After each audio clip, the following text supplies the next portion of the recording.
तर क्रिकेटची सुरुवात नेमकी कशी झाली? क्रिकेटची सुरुवात म्हणजे माझी गावातूनच झाली. आधी आपण काय कायमस्वरूपी हाफ पिच वगैरेच खेळत होतो. मग 2010 साली म्हणजे गावातून आम्ही क्रिकेट खेळायचो.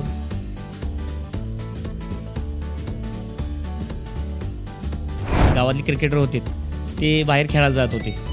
त्यानंतर आम्ही त्यांच्या मागून जायचो फिरत. आईला एवढ्या मोठ्या संघात मला खेळायला घेतलंही नाही, म्हणून मी आपले माझ्यापेक्षा लहान मुलं घेतलीत आणि मुलांना घ्यायचं येत नव्हती त्यांना मी मारायचो की चला मला खेळायचं आहे. त्यांना घेऊन जायत होतो. ते अरुण तेलीने मला चान्स दिला, ओपनिंगला दिली, ओपनिंग होर पण दिली. त्यांचं मनापासून आभार आहे, कारण की KPL सारख्या टुर्नामेंटला सुरुवातीला मला चान्स दिला त्यांनी. सोन्या हा पन्हाळाचा स्टार म्हणून जशी ओळख होती, पण KPLच्या मोठ्या प्लॅटफॉर्मवरती गेल्यावर पूर्ण कोल्हापूर जिल्ह्यामध्ये अक्षय लाडा याची ओळख झाली. 4 ओव्हरची मॅच दिगूनं कशी तरी ओव्हर आमची कंप्लीट केली, कशी तरी टाकून. राहिली एक ओव्हरमध्ये पाहिजे होत्या रन्स 37. पहिल्या 3 बॉलला रन्स दिल्या फक्त 9 रन्स. त्यामध्ये 2-3 बॉलर बॅन झाले. शुभम बॅन झाला, सूरज बॅन झाला, तुम्हाला सांगतो संदीप लाड अमरोस बॅन झाला. 4 बॉलर बॅन झाले. बॉलर तर संपले, आता काय करायचं. त्याला घेतला बॉलिंग टाकायला. त्यानं 3 बॉलला 27 रन्स दिल्या. 3 बॉलला 27 रन्स दिल्या म्हणजे 4 बॉलर बॅन होऊन 1 बॉल शिल्लक राहिला.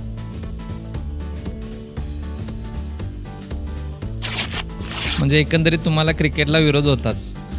मग त्यानंतर आता तुम्ही म्हणताय की जसं बाहेर गेलं तरी अजून घरी नाराजी किंवा आहेच की काम सोडून क्रिकेट खेळते वगैरे असं चाललंय. 15 जानेवारीला पहिली मुलगी झाल्यानंतर घरचे म्हणत होते आता तर जरा थोडं सुधर. का सुधर की क्रिकेट बंद कर, काहीतरी कामाचं बघ, हां फॅमिलीकडे लक्ष, थोडं काम बघ, काहीतरी कर, थोडं सुधर, पहिली मुलगी झाल्या तुला, काय आपल्या लाईफचं बघ, असं होतं. त्यानंतर तरी पण मी क्रिकेट खेळत राहिलो. पन्हाळ प्रीमियर लीग असेल, कोतुली प्रीमियर लीग असेल, इतर गावची टुर्नामेंट कोणती पण असू नये, खेळतच राहिलो. त्यानंतर मी सेकंड चान्स घेतला होता मुलग्याचा, की मी काय चेक वगैरे काहीच केलं नव्हतं, काहीही नाही, की सेम टू सेम फक्त मी गणपतीवर विश्वास ठेवला. आणि 2020 साली मला मुलगा झाला. ते गणपतीनं ऐकलं असं वाटलं मनाला. एवढा आनंदी झालो की लय खुश झालो होतो, लय म्हणजे लय, की देवानं ऐकलं. मी स्वतः 1000 फटांगडीची माळ लावली होती. एका वर्षानं त्याला एक आजार उद्भवला, की नशीब आमचं ते थोडं तिथं फुटकंच लागलं. असा कोणता आजार होता आणि ते तुम्हाला कधी समजलं? पहिला वाढदिवस घातला मी त्याचा 8/1/2021ला. 17 जानेवारी मी खेळायला गेलो पुण्याला खेळायला गेलो आणि बायकोचा मला फोन आला की तुम्ही कधी येणार आहे. तर म्हणलो का, तर बाळानं आज लघवी केलेलं नाही.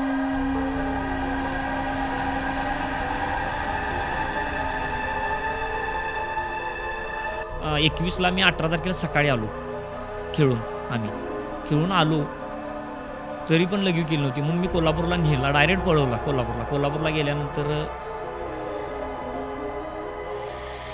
त्यावेळी आर्थिक परिस्थिती तर लई नव्हती, थोडीच होती.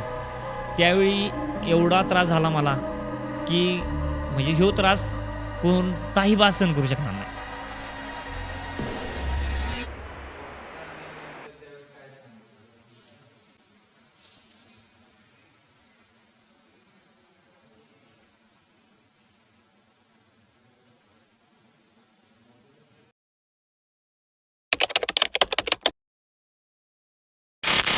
की डॉक्टर मला म्हटला त्याला एक खूप मोठा आजार आहे. तर म्हटलं काय विषय आहे, तर घरचे कोणतरी बोललो. तर म्हटलं मी त्याचा वडीलच आहे. त्यांना असं वाटलं नव्हतं की मी त्याचा वडील आहे मुलग्याचा. त्यांना म्हणजे मी असं एक तरुण मुलगाच वाटत होतो, की माझं लग्न झालं किंवा असं काय वाटत नव्हतं. मी म्हटलं त्यांचा वडील मीच आहे मुलग्याचा, मला सांगा काय असेल ते. डॉक्टरांनी मला सांगितलं की हा तुझा नाही आहे.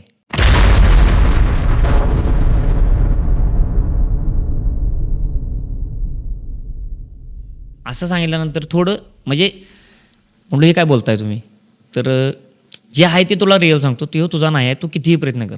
त्याचं एक प्रेशर आहे, हृदयाचं प्रेशर आहे ते जास्त आहे. आता सध्या आपलं 73 आहे, त्याचं एक आहे म्हणजे पडत होते. हे प्रेशर लागलं ना की ते होल पडत होतं, तर प्रेशर पलीकडे यायचा आणि तो काळा निळा पडायचा. सर्जरी किंवा काय सजेस्ट केलं डॉक्टरांनी? तिथं आता तुम्हाला सांगतो खर्च आला मला 70,000.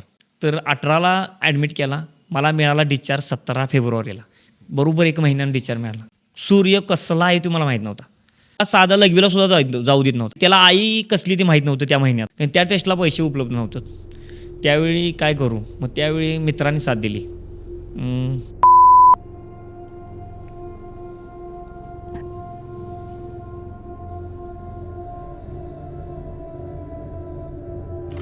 सगळं झालं.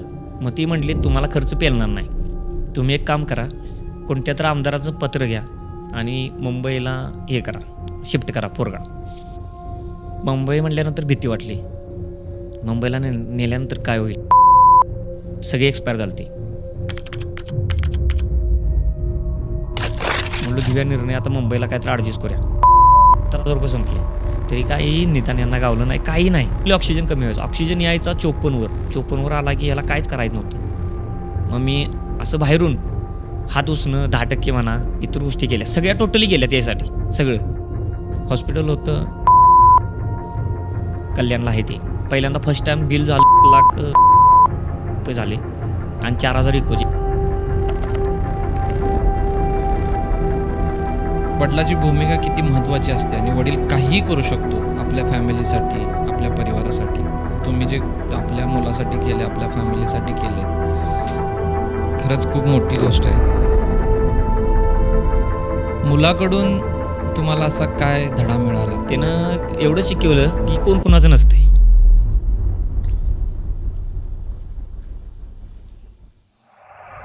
कृष्णाचं काय झालं मला आता पोटाला माझ्या, की कोणती गोष्ट सांगू नये, त्याला कळत होती. म्हणजे कोणी म्हणणार ना की तो 46 महिन्याचा आहे. त्याला एवढी बुद्धी होती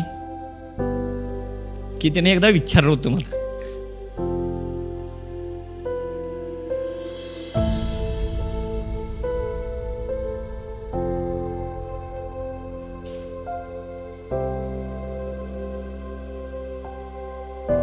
हायवेला लागलो की पप्पा मुंबईला जातोय, तुम्ही पैसे कुठून आण.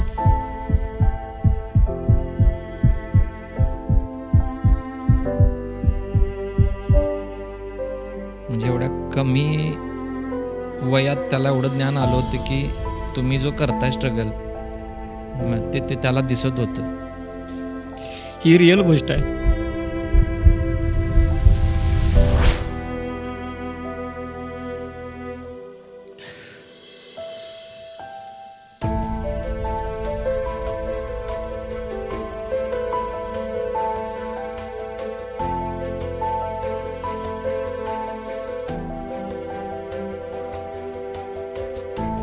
फक्त मला एकच होतं की ज्या मला त्याला औषध लागत होते त्यांची किंमत होती 23,000 महिन्याला.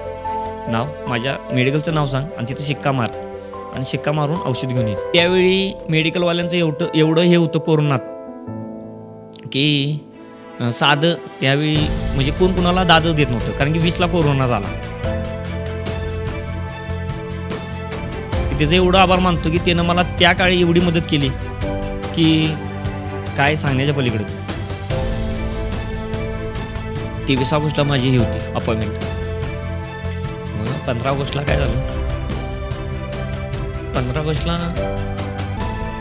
असंच बसलो होतो सहज मित्रांच्यात. मग आता म्हणलो त्यावेळी आठवलं मला की म्हणलो आईला 23 ऑगस्टला अपॉइंटमेंट आहे, कारण की अपॉइंटमेंटला 35,000 ते 40,000 खर्च येतो.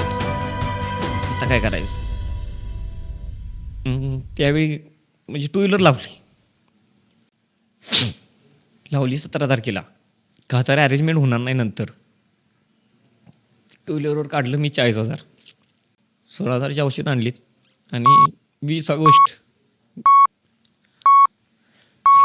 2023ला एक्सपायर झाला. एवढा लहान वयात 46 महिन्यात ते उत्तर द्यायचा, एवढ्या लहान वयात डॉक्टरला सांगायचा माझं इथं दुखतंय, मला इथं काय करू नका. कारण की त्या काळी एकदा ॲडमिट केला की आता त्यानं भरपूर त्रास सहन केला. माझ्या अंदाजे एका अर्थी चांगलं झालं. त्याच्यासाठी माझ्यासाठी खूप वाईट झालं.